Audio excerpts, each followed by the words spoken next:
रफ़ी और लता ने एक ही गाना गाया, स्टेज जाम हो गया, बंबई में धूम मच गई, पूरा भारत सड़कों पर निकल आया। यह गाना इतना ही दर्दनाक था कि लोग रो पड़े, और यह गाना इतना सुपरहिट हुआ कि आशिक तड़प गए। आशिकों को अपने महबूब याद आने लगे, महबूब अपनी ही जगह बैठकर रोने लगे। रफ़ी ने गाना गाया तो लोगों की तालियां शुरू हो गईं, और जब लता ने गाया तो बंबई में हलचल मच गई। रफ़ी और लता का मुकाबला मुंबई जैसे थम सा गया।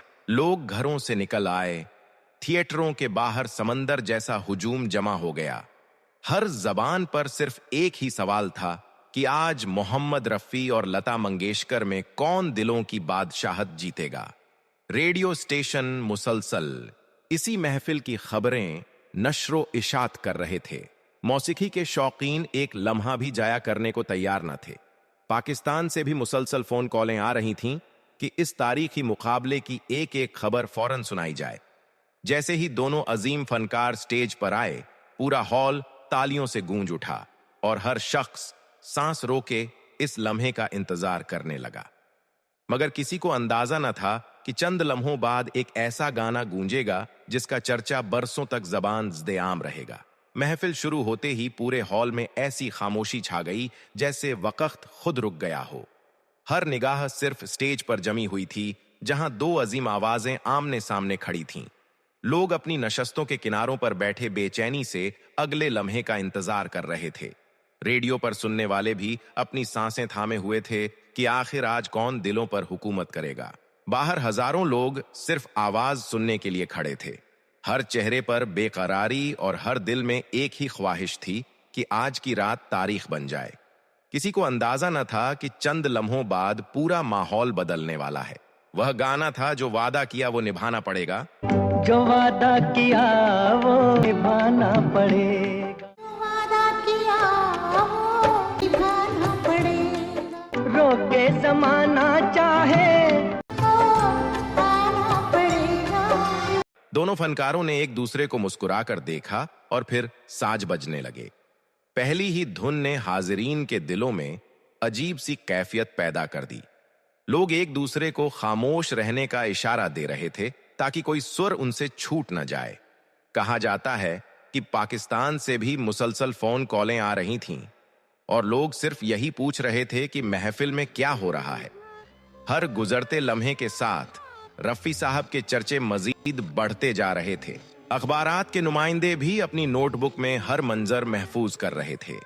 ऐसा लग रहा था जैसे मौसीकी की दुनिया की सबसे बड़ी शाम आज ही लिखी जा रही हो। जिसकी पहली धुन सुनते ही जमाना खामोश हो गया और किसी की हिम्मत भी नहीं हो सकी वो कुछ अल्फाज अदा कर सके, वाह वाह कर सके।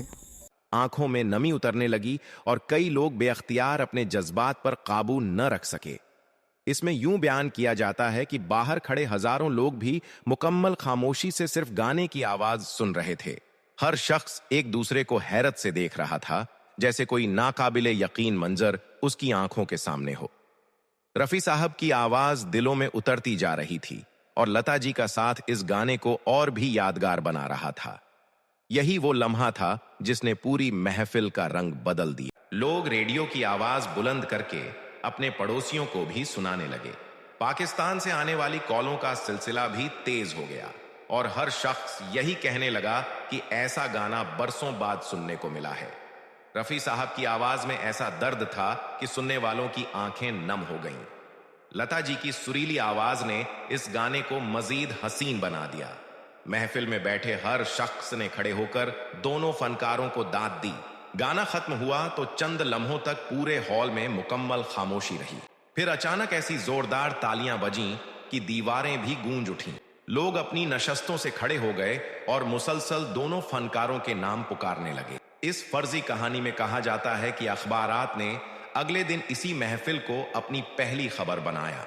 हर तरफ सिर्फ एक ही बात हो रही थी कि रफ़ी साहब ने अपनी आवाज से सबके दिल जीत। लता जी की तारीफ भी हर जबान पर थी और दोनों की जोड़ी को मौसीकी का शाहकार करार दिया जा रहा था। यह रात लोगों के दिलों में हमेशा के लिए महफूज हो गई। पाकिस्तान में भी इस फर्जी कहानी के मुताबिक लोग रेडियो के गिर्द जमा हो गए और इस तारीखी महफिल की खबरें सुनने लगे। हर शख्स अपने दोस्तों और रिश्तेदारों को फोन करके इसी गाने का जिक्र कर रहा था। मौसीकी के शौकीन इसे सदी की यादगार पेशकश करार दे रहे थे। रफ़ी साहब के दर्द भरे अंदाज ने लाखों दिलों को मुतासिर किया, जबकि लता जी की नरमी ने गाने को लाजवाब बना दिया। लोग बार बार यही फरमाइश करने लगे कि यह गाना दोबारा सुनाया जाए। हर महफिल में इसी मुकाबले के कस्से सुनाए जाने लगे। दोनों फनकारों की अजमत पहले से कहीं ज्यादा बढ़ गई। आखिरकार यह मुकाबला सिर्फ दो आवाजों का नहीं, बल्कि जज्बात, मोहब्बत और मौसीकी की खूबसूरती की एक लाजवाब दास्तान बन गया। लोग बरसों बाद भी इस फर्जी कहानी को याद करके कहते रहे कि ऐसी महफिल शायद दोबारा कभी ना सजे। रफ़ी साहब और लता जी की आवाजें हर सुनने वाले के दिल में हमेशा के लिए महफूज हो गईं। इस रात के बाद हर तरफ उन्हीं दोनों अजीम फनकारों के चर्चे होने लगे। लोग कहते थे कि असल जादू साजों में नहीं बल्कि इन आवाजों में था।